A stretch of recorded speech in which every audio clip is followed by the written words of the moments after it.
Sejam bem-vindos ao Portal de Luz. A nossa convidada de hoje é a doutora Irvênia Prada, veterinária da Universidade de São Paulo e autora do livro A Questão Espiritual dos Animais. Mas antes da entrevista, vamos orar com Chico Xavier. Oração pelos entes queridos. Senhor Jesus, concedeste-nos os entes queridos por tesouros que nos emprestas. Ensina-nos a considerá-los e aceitá-los em sua verdadeira condição de filhos de Deus, tanto quanto nós, com necessidades e esperanças semelhantes às nossas. Faze-nos, porém, observar que aspiram a gêneros de felicidade diferente da nossa e auxilia-nos a não lhes violentar o sentimento em nome do amor, no propósito inconsciente de escravizá-los aos nossos pontos de vista. Quando tristes, transforma-nos em bênçãos, capazes de apoiá-los na restauração da própria segurança. E quando alegres ou triunfantes, nos ideais que abraçam, não nos deixes na sombra do egoísmo ou da inveja, mas sim ilumina-nos o entendimento, para que lhes saibamos acrescentar a paz e a esperança. Conserva-nos no respeito que lhes devemos, sem exigir-lhes testemunhos de afeto ou de apreço em desacordo com os recursos de que disponham.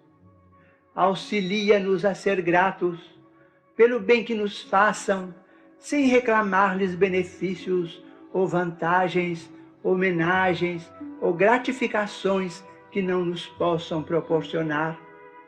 Esclarece-nos para que lhes vejamos unicamente as qualidades, ajudando-nos a nos determos nisso, entendendo que os prováveis defeitos de que se mostrem ainda portadores desaparecerão no amparo de tua bênção.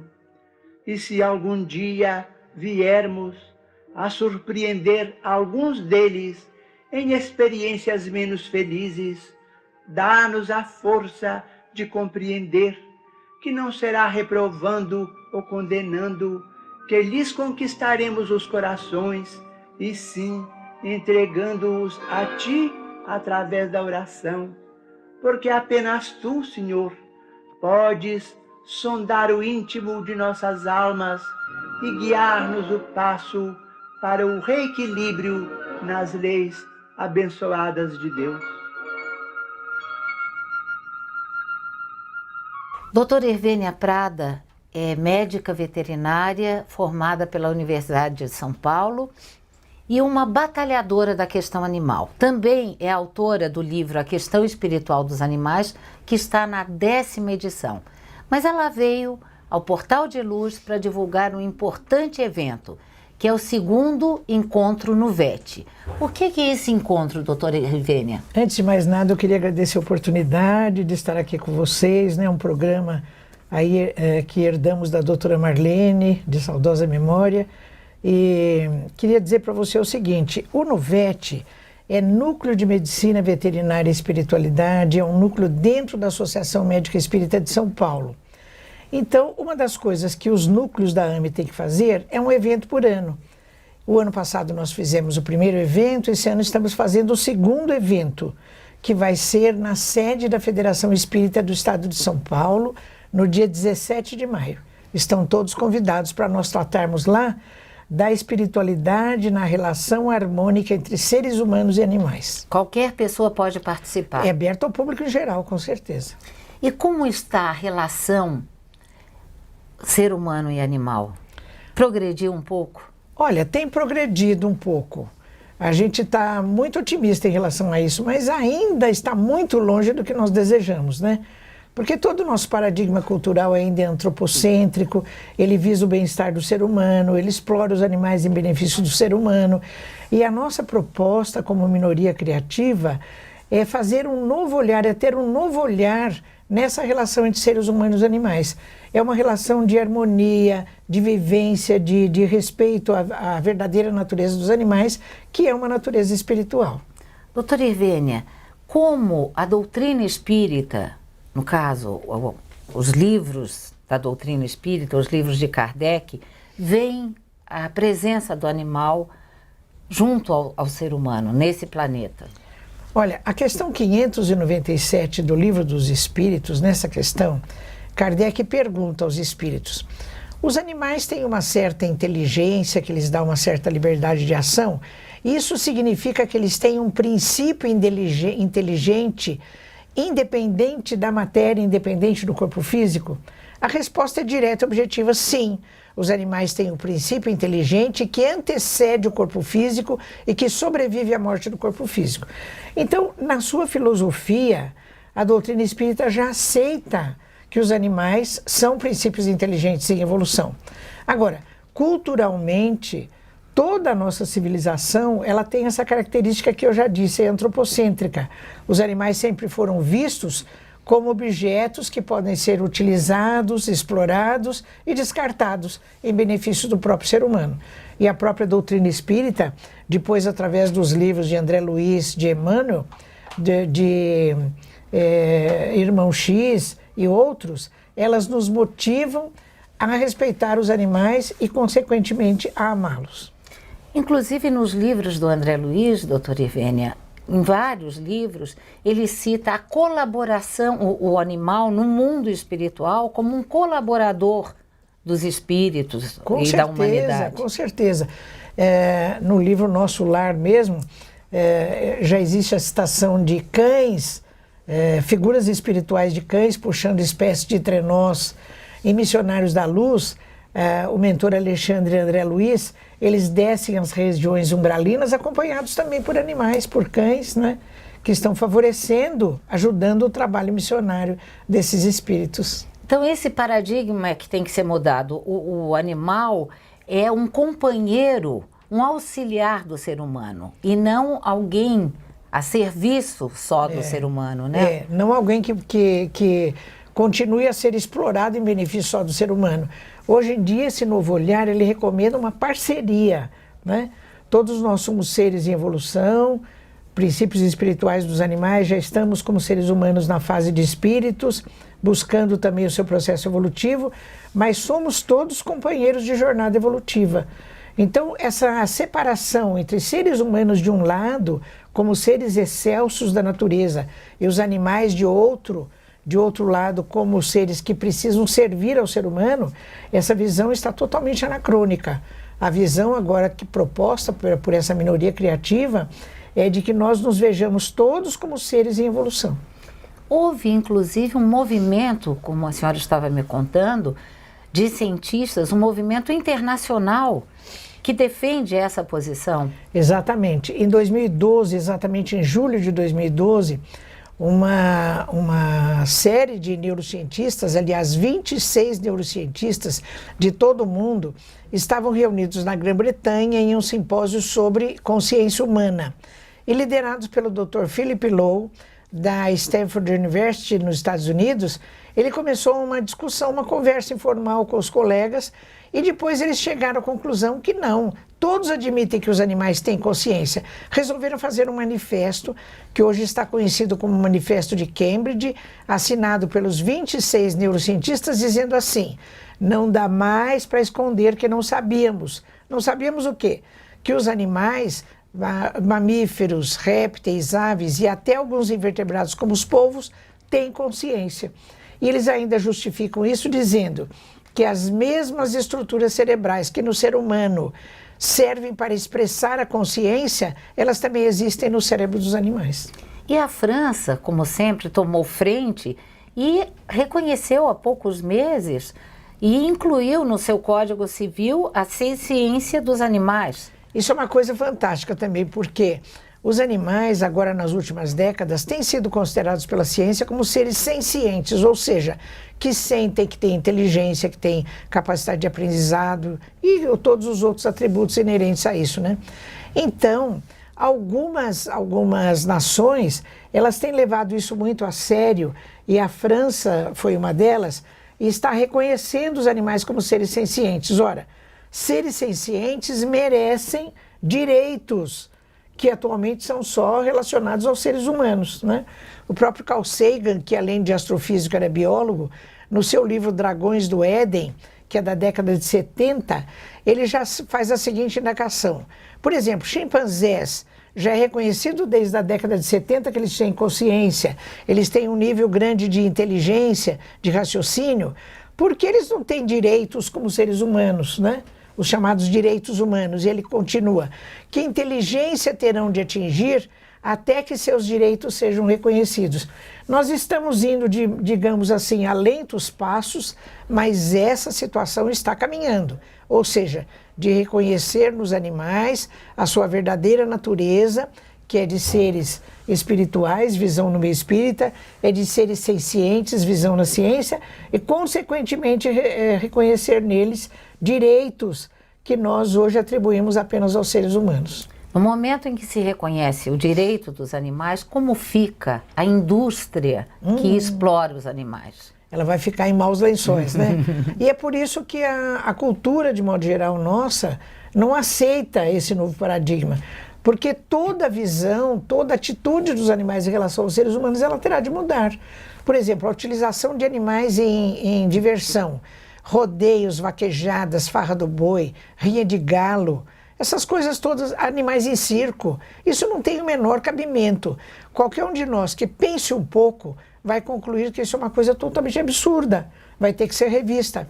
Por exemplo, a alimentação humana através de produtos de origem animal, ovos, leite, carne, tudo isso vai ter que ser revisto, porque desde que se industrializou a criação de animais para obtenção de alimentos para a mesa do ser humano, muito sofrimento entrou nesse contexto. Nós vamos ter que rever isso.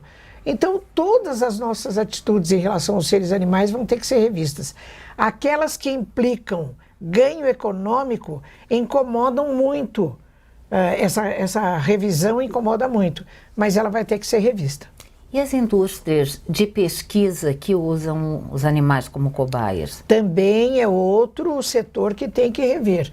Felizmente, há muitos anos, já existem grupos de cientistas e de ONGs que estão preocupadas com isso, que estão buscando métodos alternativos e substitutivos ao uso de animais em pesquisa. Já existe muita coisa nova que possibilita deixarmos os animais de lado para que eles não sofram sacrifício das suas vidas e não sofram dores em relação ao avanço da própria ciência.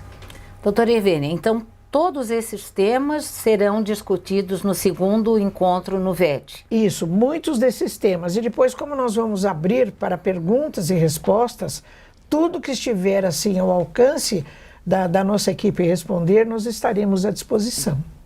A Creche Lar do Alvorecer é uma entidade assistencial mantida pelo Grupo Espírita Caibar Schutel. Localizada em Diadema, tem como propósito trabalhar pelo desenvolvimento de uma cultura de paz através da educação e da assistência a crianças, jovens e adultos.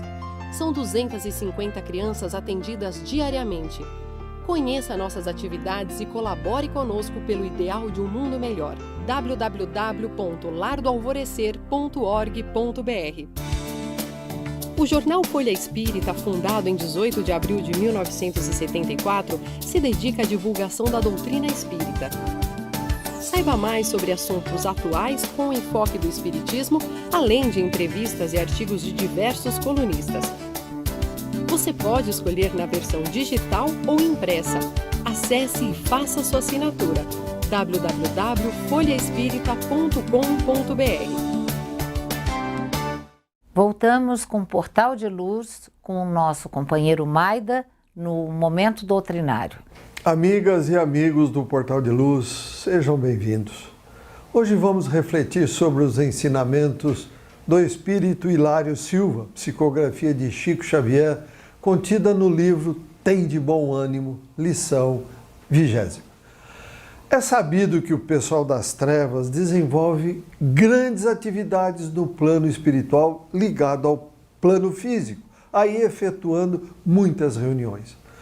Num encontro destes que nós mesmos presenciamos, um chefão das forças do desequilíbrio buscava o pronunciamento de algumas dezenas de assessores e assalariados. O tema em exame era a destruição de um grupo de tarefas espíritas cristãs, cujas funções se iniciariam. Fornecemos aqui um resumo do entendimento havido, relacionando sugestões de vários dos irmãos infelizes e as respostas do inteligente diretor do referido simpósio trevoso. Diziam: podemos atacar os componentes da equipe com moléstias imaginárias. Isto não adianta. Existe presentemente no mundo vasto número de estudiosos com a possibilidade de anular hipnoses e sanar obsessões. Detonaremos calúnias e injúrias sobre os associados. Não dará resultado, comentou o chefe, porquanto na atualidade os seguidores do Evangelho de Jesus estão progredindo no perdão das ofensas. Atiraremos filhos e netos contra os pais e avós? Também não. Sabemos que os pais e os avós costumam trazer o coração mole e passam facilmente por cima de qualquer ingratidão dos descendentes. Aumentaremos as tentações das posses e riquezas. Este argumento não cabe aqui. As leis evoluíram e as posses e as riquezas na terra estão fiscalizadas e prejudicadas por impostos e exigências coercitivas. Faremos a desarmonia entre os casais, arremessando as esposas contra os maridos e os maridos contra as esposas. É inútil. Os homens e as mulheres sempre encontram parceiros para reajustes e acomodações. Os pareceres prosseguiam acesos, quando um dos presentes falou sorrindo: tenho um plano que dará certo, segundo creio. A turma se colocou atenciosamente na escuta e o esperto interlocutor continuou: vocês todos sabem que os cristãos reencarnados, incluindo os espíritas, são pessoas semelhantes a nós mesmos, pelas tendências inferiores e pelos sentimentos imperfeitos que carregam. A única diferença entre eles e nós é a de que estão fazendo pela própria regeneração, tentando isso com muitas dificuldades. E todos nós, por aqui, estamos informados, nos tempos últimos, de que os chamados movimentos de fofocagem são altamente produtivos em desunião. A fofoca é invenção nossa, traduzindo zombaria em torno das criaturas, a fim de impedir-lhes o avanço na direção do aperfeiçoamento que não temos. Nós aqui somos capazes de repelir qualquer inteligência que nos ponha os defeitos à mostra. Brigamos, protestamos e, se preciso, vamos à pancadaria e ao pugilato. Pois entre os espíritos reencarnados a situação é a mesma. Faça-se a empresa de fofocagem e coloquemos o pessoal nos testes do melindre e estejamos convencidos de que esses companheiros, mergulhados em sonhos de renovação, não se aguentam juntos. Vendo-se apontados nas deficiências de que são portadores, não se tolerarão. E adeus, grupo. Sugiro a fofocagem não falha. O chefão das trevas desferiu enorme gargalhada em sinal de aprovação e anunciou em voz alta: muito bem, estamos nessa. E poucas semanas, os amigos se iniciavam em serviço de elevação na vida interior. Estavam desgostosos e felizes, e a palavra de todos parecia untada de fel e recheada com vinagre nas queixas recíprocas. A agremiação nascente não chegou a ser fundada em definitivo, e nós, os observadores do assunto, fomos obrigados a repetir com o matreiro obsessor: adeus, grupo. Reflitamos com carinho sobre tudo o que nos acontece, tendo sempre Deus e Jesus em nossos pensamentos antes de tomarmos quaisquer decisões no nosso dia a dia da atual existência. Saúde e paz e até o próximo encontro. Vamos ouvir o Dr. Marcelo em Saúde e Espiritualidade. Olá, bem-vindos a mais um quadro Saúde e Espiritualidade. Hoje eu vou falar sobre o apoio religioso espírita em hospitais. É sabido que todos os hospitais, além do tratamento clínico oferecido, deveriam atender às necessidades espirituais e religiosas dos pacientes, pois isso pode ser usado como aliado ao tratamento médico. No Brasil, o espiritismo é a terceira afiliação religiosa mais comum. Mesmo assim, existem poucas iniciativas de assistência religiosa dedicadas aos pacientes espíritas internados em hospitais gerais. Algumas iniciativas são responsáveis por atendimentos pontuais mediante a solicitação do paciente internado. Exemplos são o Comitê de Apoio Religioso do Hospital das Clínicas, lá da Universidade de São Paulo, e do Grupo Samaritanos da Federação Espírita do Estado de São Paulo.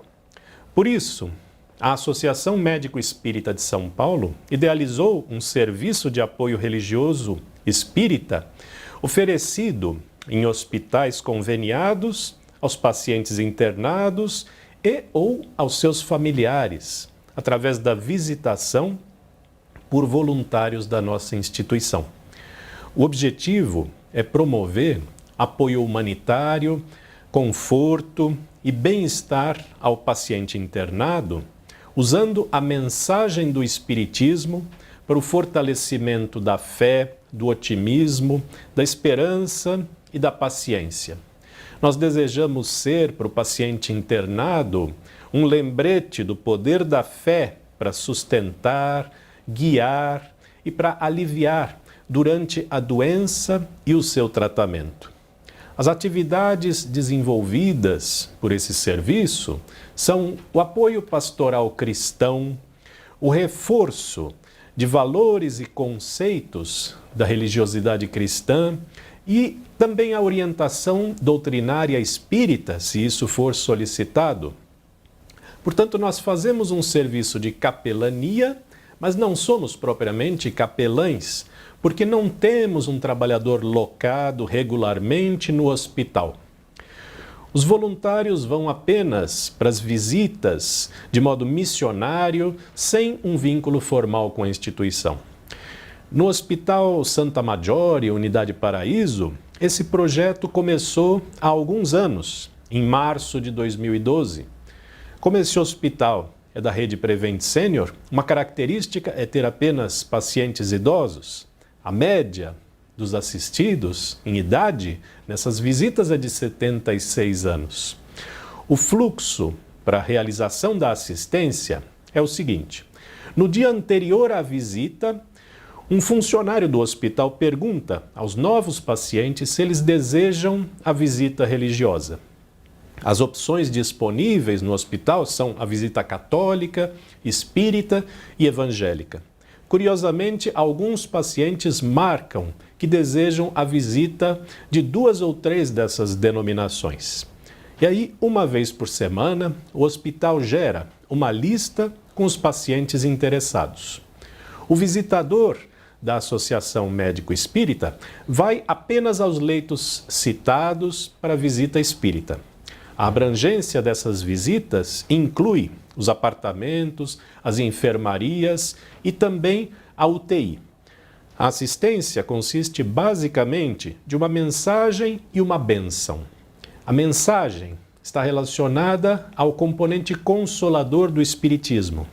O visitador lembra o assistido da presença de Deus, da sua justiça, da sua bondade, reforça que a crença nos traz a força e o significado para que nós possamos seguir em frente com fé e paciência.